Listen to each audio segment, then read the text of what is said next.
حضرت ابو ہریرہ رضی اللہ تعالیٰ عنہ فرماتے ہیں حضور نبی اکرم صلی اللہ تعالیٰ علیہ وسلم نے ارشاد فرمایا 7 لوگ ایسے ہیں جنہیں قیامت کے دن اللہ تعالیٰ اپنے عرش کا ٹھنڈا سایہ عطا فرمائے گا کہ جس دن اللہ کے سائے کے سوا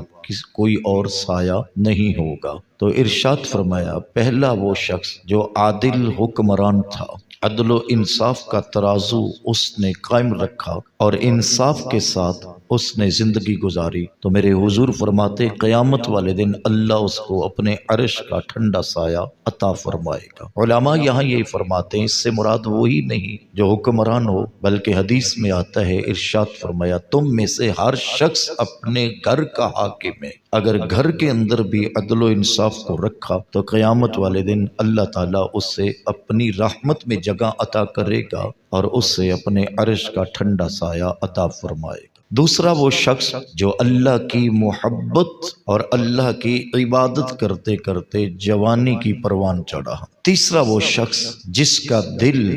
مسجد کی محبت میں، مسجد کے کاموں میں لگ گیا، اسے جب بھی دیکھو وہ مسجد کے بارے میں سوچتا ہے اور مسجد کے کاموں میں لگا رہتا ہے، اس کا دل مسجد کی محبت میں لگ گیا تو قیامت والے دن اللہ مسجدوں کی محبت کا صلہ یہ عطا کرے گا کہ اس سے اپنے عرش کا ٹھنڈا سایہ عطا فرمائے۔ اور ارشاد فرمایا 2 لوگ جو اللہ کی محبت میں اکٹھے ہوتے تھے اور اسی محبت پر جدا ہو جاتے تھے اور انہیں کوئی اور کام نہیں ہوتا تھا، صرف اللہ کی محبت کے لیے جمع ہوتے اور اسی محبت پہ جدا ہو جاتے۔ اگلا شخص ارشاد فرمایا وہ جوان جس کو حسن و جمال اور صاحب اقتدار عورت نے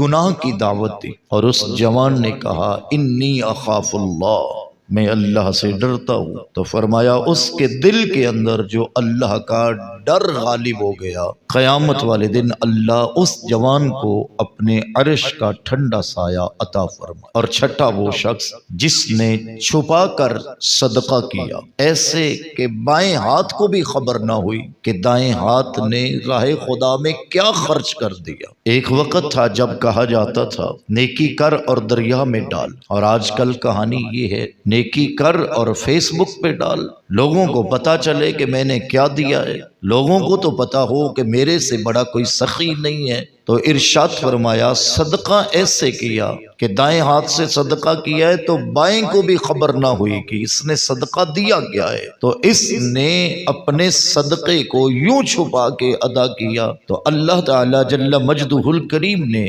ایسے شخص کو قیامت والے دن اپنے عرش کا ٹھنڈا سایہ عطا کرنے کا فیصلہ فرما۔ 7واں وہ خوش نصیب جسے میرے حضور صلی اللہ تعالی علیہ وسلم نے اللہ کے عرش کے ٹھنڈے سائے کی بشارت دی ہے، فرمایا وہ شخص جو تنہائی میں آ کر اللہ کا ذکر کرنے لگا اور پھر اللہ کے ذکر میں ایسی اس کو چاشنی ملی کہ اس کی آنکھوں سے آنسو جاری ہو گئے۔ تنہائی میں بیٹھا ہے اور پھر اللہ کا ذکر کر رہا ہے اور اللہ کی محبت میں اس کی آنکھوں سے آنسو جاری ہو گئے، تو فرمایا اس نے تنہائی کو اختیار کیا تو اللہ تعالیٰ نے اس کو یہ عزت و شان عطا فرما دی، اے میرے بندے تو سب کچھ میری محبت میں چھوڑ کے آ گیا اور تنہائی میں میرے ذکر میں بیٹھ گیا اور پھر میرے ذکر کی لذت اس قدر تجھے پائی کہ تیری آنکھوں سے آنسو جاری ہو گئے۔ میرے آقا فرماتے قیامت کے دن اللہ تعالیٰ اس کو اپنے عرش کا ٹھنڈا سایہ عطا فرمائے گا۔ تو اس حدیث کے اندر جو کہ بخاری مسلم کی متفق علیہ حدیث ہے، 7 لوگ میرے حضور نے ارشاد فرمائے جن کو اللہ قیامت والے دن اپنے عرش کا ٹھنڈا سایہ عطا کرے گا۔ میں اور آپ بھی تو غور کریں کیا ان 7 میں میرا نام ہے یا کہ نہیں ہے، اور اگر یہ 7 باتیں نصیب ہیں تو پھر تو سجدہ شکر ادا کرنا چاہیے،